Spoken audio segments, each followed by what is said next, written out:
Hey guys, welcome back to the Dev Show. I'm excited to bring you an interview with a good friend of mine, Carson Tyler. Carson, welcome to the Dev Show for the second time that you've actually been on Hey before. How are man, you? how I'm doing good, man. How are you? I'm doing pretty good. I'm excited that we get to talk about this for the first time after this incredibly painful long wait. Yeah, it's been a long time. Carson, you were in Spider-Man No Way Home Yep. as an extra in the hallway scene, and I can't even play the clip. Oh wait, I can because it's in the trailer. Yeah. So watch that clip here. How do you tell someone that you're Spider-Man? Now everybody knows. Let's just kind of start from the get-go, and you explain to me how you got where you were, how you got in that hallway. What was the process? Okay, so to go back a little bit further, in November of 2020, maybe November, right around there, they the extras casting company, which I can't remember off the top of my head who it is, they were doing a casting for like core like main background actors throughout the whole film. And so you had to go through a certain round of pick. Like the director picked every round of people, and it got smaller and smaller and smaller until they got chosen. I made it through like 3 rounds, and then the second round, almost the final round, I got cut. I was like, that sucks. I didn't think I was going to get to work on Spider-Man, which does suck. But I was like, man, that was incredible for John Watts to put me that far ahead. That was incredible. And so then it happened that I applied later on to be in the MIT scenes, which you saw a flash at. And that's why I'm wearing my little MIT shirt today. And so those scenes I got picked for. And I went to my fitting and everything, which we'll get into later on how that goes. So that scene we actually filmed before the school scenes. And those were amazing scenes. And sadly, I got cut from those because I was a little bit off camera. But Right. then I apply for the high school scenes. And I go and I'm like, okay, I'm not going to get paid for this one. And pretty much I go there, and it was really cool because I got picked, and then they let me know like a night before. They're like, hey, you got to be in Atlanta tomorrow. And I'm like, oh, okay, because that was for a COVID test. And then I had to be in Atlanta 2 days later. So I'm like, I'm just going to stay in Atlanta these few nights. And I ended up getting picked. For when I got there, I learned that there was like 250 of us that day. That's a lot of people. Like that's an incredible amount of people. I'm like, oh my, because you don't really think about 250 people being a lot of people until it's COVID and you're surrounded by them. It was terrifying because this is the first time since COVID I had been around this many people. It's like, oh, okay, this is something.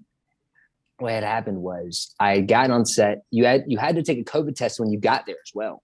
So you had to take 2 or 3 COVID tests altogether. And we sit down, we go get our costumes on, and that's pretty cool. But then what we had to do was even stranger. They took us to this hallway of the school, which you guys can see in Far From Home, or maybe Homecoming.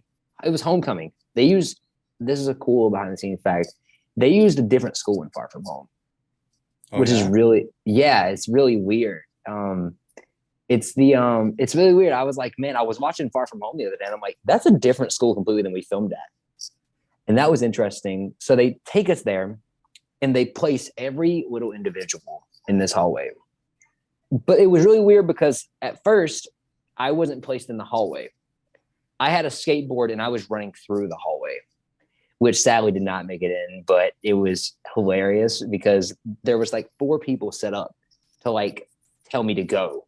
Every time I'd run, there was somebody right here, right here, and right here. They were all catching me pretty much and telling me to go. And that was awesome.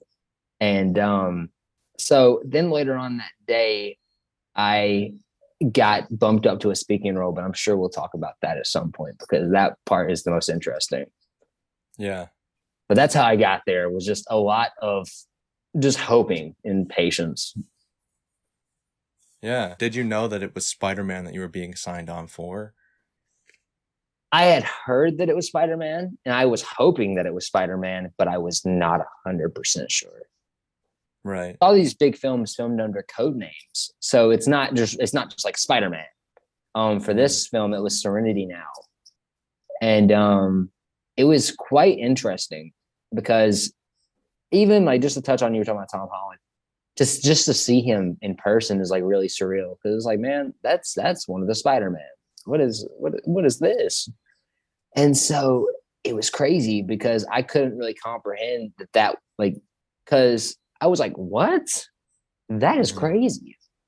Let's kind of touch on the dress rehearsal and like the setting up of the scene, and then we can get to your speaking role in a couple minutes. So tell me a little bit about what it was like getting fitted and all of that. So, okay, I've had a lot of fittings for a lot of different projects, but this one was the most interesting. I can say that. And just to give a little preface, I do not mean this in a bad way. This was just so tiring. So I think the first day I went to go get a fitting, normally they're about 30 minutes. The first one took about 2.5 hours. And I was like, oh, imagine when you guys were watching the film, that's how long it took me to get fitted for just 2 or 3 outfits.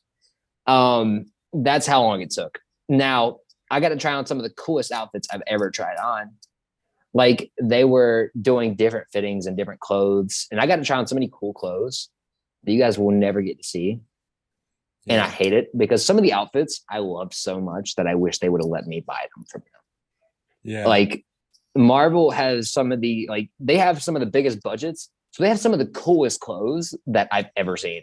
Like there was one shirt, I can't even remember what it was, but it was like inverted stripes. And it was like one of the most trippy things I've ever seen, but like that wouldn't fit it well. I'm like, okay.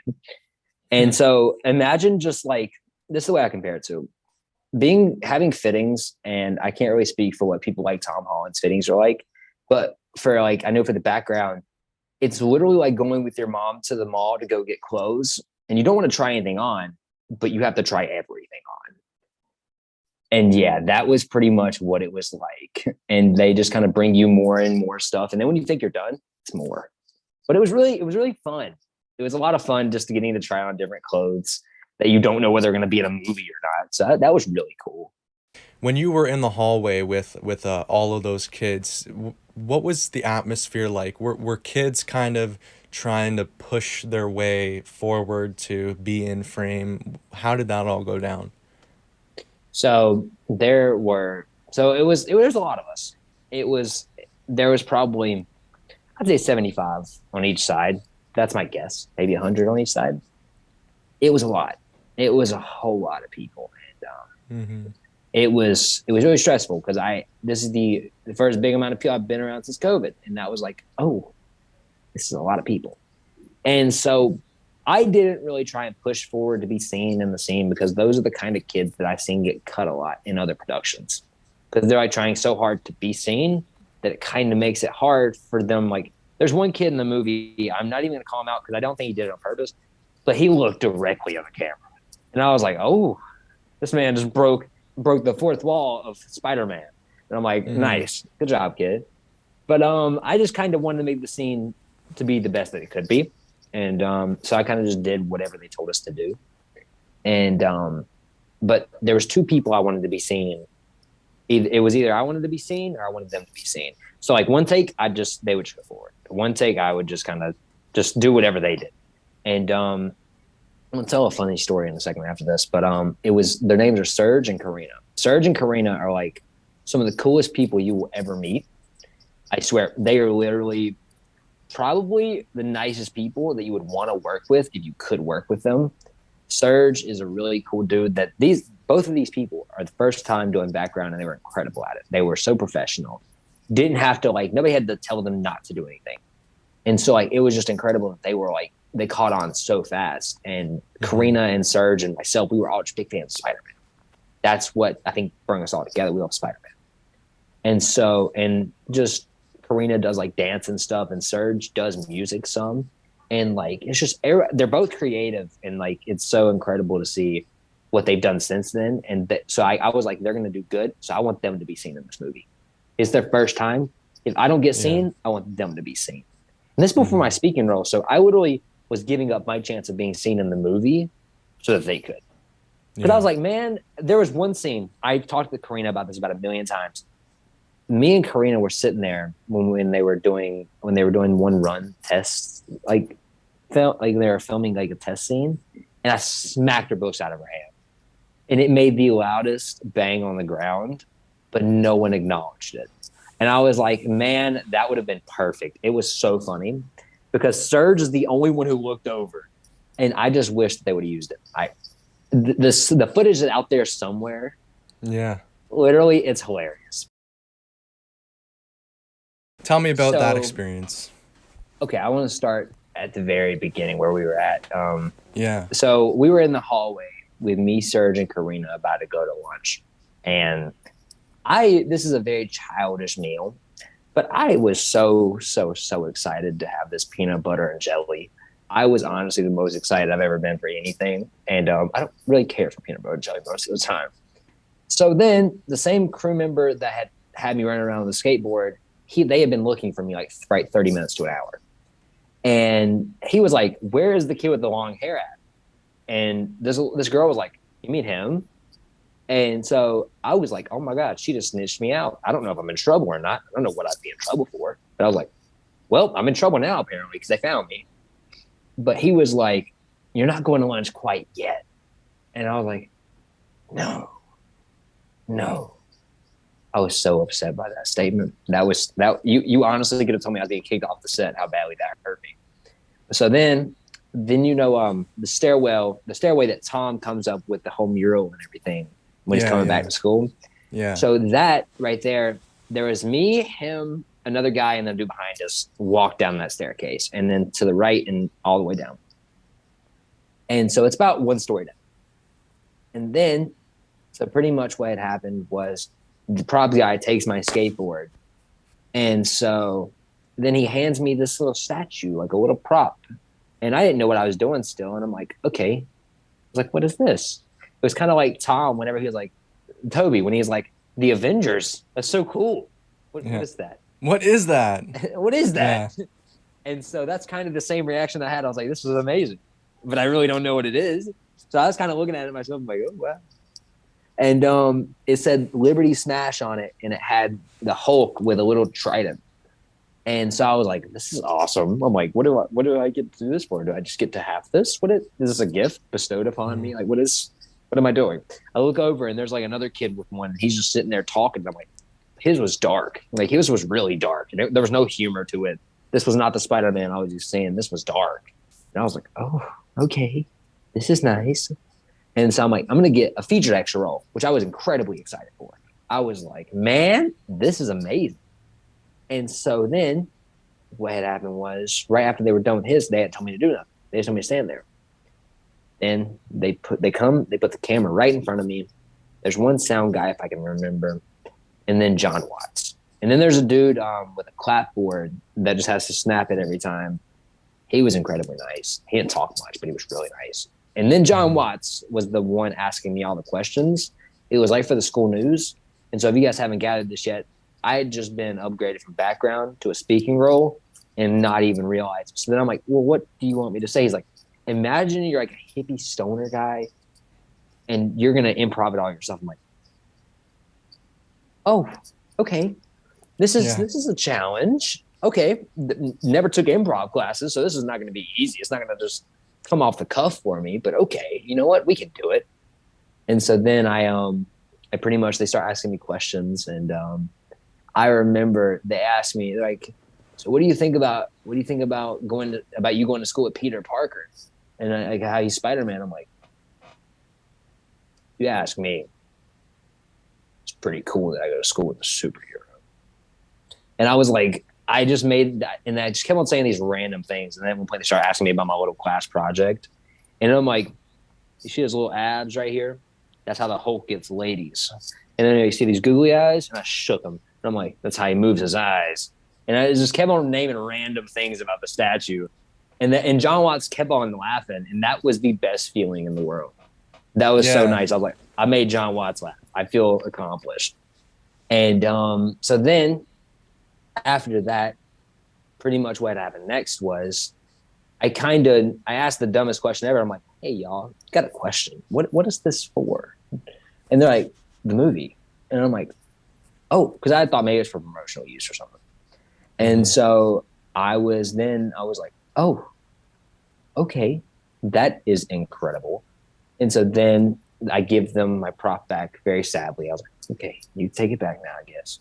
And I carried the skateboard back to the props table, because there was a little table with like book bags, and there was a little table with like skateboards and different stuff like that for students to hold. So I put my prop skateboard down and I book it back to where all the background were, so I could go see Serge and tell him what just happened. Because I wasn't about to go tell a lot of people, but I was going to tell him, that was for sure. And I was like, man, he has to know. And so I go tell him, and he freaks out for me. And I'm like, man, because he had just before that gotten upgraded to a feature extra. And so you could see him really well when we filmed. And so I was like, man, that is incredible. And I was like, he was so happy for me. And then I was so happy for him. And it was so like, we just both, and that's why I'm so appreciative of him, because he was so supportive of me. And then I was so supportive of him. And it just seems like he's going to do incredible. But, that speaking role was crazy. And, it did not make it into the movie, sadly. But, I am hoping to have it make it in the deleted scenes. That would be nice. But yeah, I think that also at the end of that, before we left, during the day, I got to have a little one-on-one with Tom Holland where he pretty much just told me good luck, and that was incredible. And if you ask Tom Holland about it, he probably would not remember it now because he meets so many people. Right. But I will always remember that, because it was like, it was not a long meeting at all. It was not like one of them 20-minute, oh, I get to talk to Tom Holland. No, it was very much a very brief thing, but made a very long impact to me. Because it's like, man, even seeing him in the hallway earlier, it was crazy. And that was around 150, 200 people. But now this was a one-on-one kind of thing. Nobody got that opportunity. And I'm just like, man, I wish, like, there's so many, a lot of people are like, oh, is there anything you wish you would have said? I'm like, no, because like I would never change that interaction the way it was. That interaction was perfect the way it was. And honestly, it was just one of them things that made me realize I'm so grateful for that. And I'm so grateful for even the speaking role happening, because if the speaking role wouldn't happen, probably wouldn't have got to meet Tom like that. And so, yeah, I think that was just like a bigger thing that at first I was a little bit upset by, that it didn't make it. But then I realized, I'm like, I'm still in the movie. So I'm still very grateful for it. Yeah. I mean, like, you had the opportunity to, I mean, you can watch one of the most hyped movies of our generation and see yourself. So yeah, that's like pretty cool, man, honestly. I got a question for you. Sure, shoot. What is one thing that you wish, just even the tiniest of Easter egg they would have put in the film, that would have made this film just over the edge for you? For me, I would have liked to see, I mean, call me greedy or whatever, but I would have liked to see, definitely, I mean, the original Aunt May, Rosemary Harris, she's still alive. I think that would have been phenomenal. I would have liked to see MJ, Kirsten Dunst. I think that would have been awesome. Other than that, I mean, the thing that would have made the film like over the top for me and like way more believable was just give Tobey Maguire a little bit of longer hair. Yeah, That's my big problem. He had longer hair in the trilogy, so I mean, he almost had a buzz cut in this one. You know, I mean, like, I could agree with that. Yeah, but I mean, like, I've known you since Outer Banks, right? We met during that fad. Okay. Yeah. So I'm rooting for you, and like, I'm so happy that you got this opportunity, man. It makes me so happy. You're in Cobra Kai, right? Yeah, and I can talk. Okay, you're in the next season of Cobra Kai. It literally comes out in like 2 weeks. We're literally right here. Maybe like a little further than a week. It comes out on the 31st of December. Yeah, like that's literally 8 days from now, or like 9 days from now. Yeah, about a week. A little bit further than a week. Yeah, Jeez. I forgot about that. I think honestly, this season, not even to get off track from Spider-Man, but this season's gonna be incredible.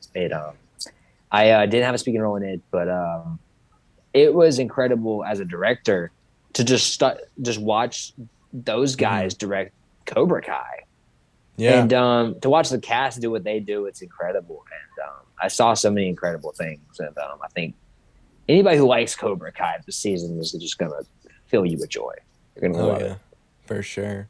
I can't wait to see you in that, and I loved seeing you in Spider-Man. Is there anything else that you want to kind of touch on before we wrap it up?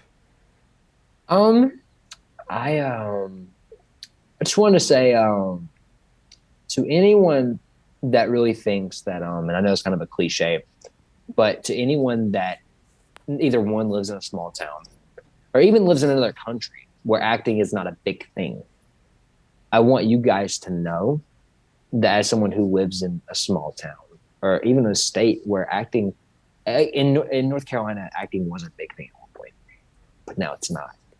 So having that opportunity and then having that taken away, and so then a lot of people having traditional 9 to 5 jobs and not really thinking of acting as much.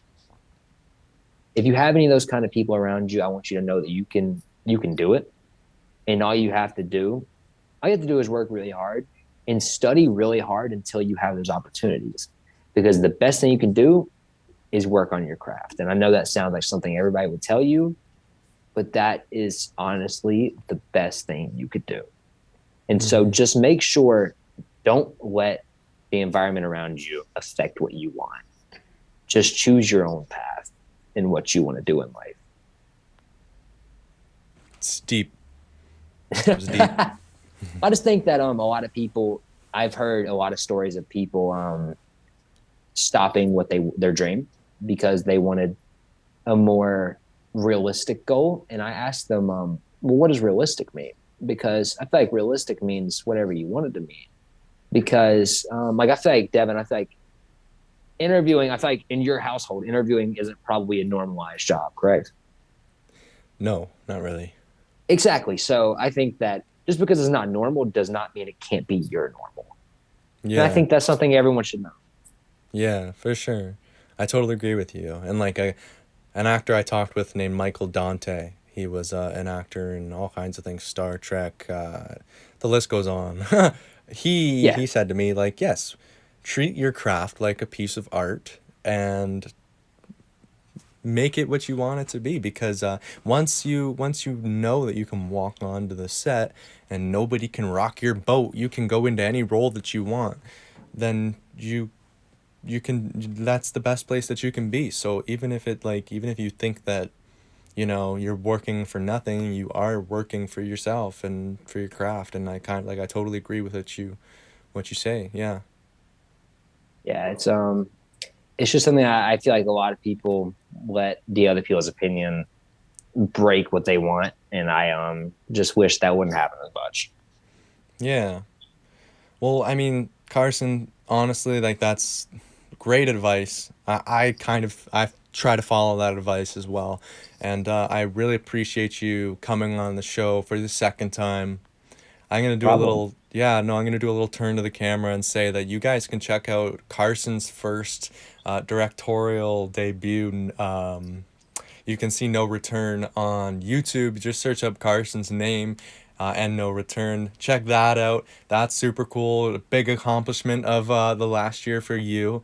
You're working on some new stuff, some new scripts or stories or whatnot, and I want you guys to know that you should keep your eye on Carson and definitely go check you out. What's your social media? Oh wait, My do you not want your social media out there? I don't really I don't know. I just don't really use social media very much. So Fair enough. it's not really as much, but I'll give out my Yeah, Instagram. My Instagram is Carson Tyler official. right And on. that's probably the best place to find me. That's probably the place where if I do post, I'll post the most because I have a YouTube channel which you can see No Return on, but I don't post much there either. So Yeah. it's not the best with it, but yeah, Instagram is probably where you see the most from me at. What would, if you could like just give me in a sentence or a couple sentences like what your mission is, what's your goals? I honestly wish, and this is such a weird goal, I wish that constantly, every new film I make, I wish no one knew who I was. so they can go into this with an open idea. And no one, Spider-Man, for example, everyone's going to go into this movie thinking of Tom as, oh, I know who Tom Holland is.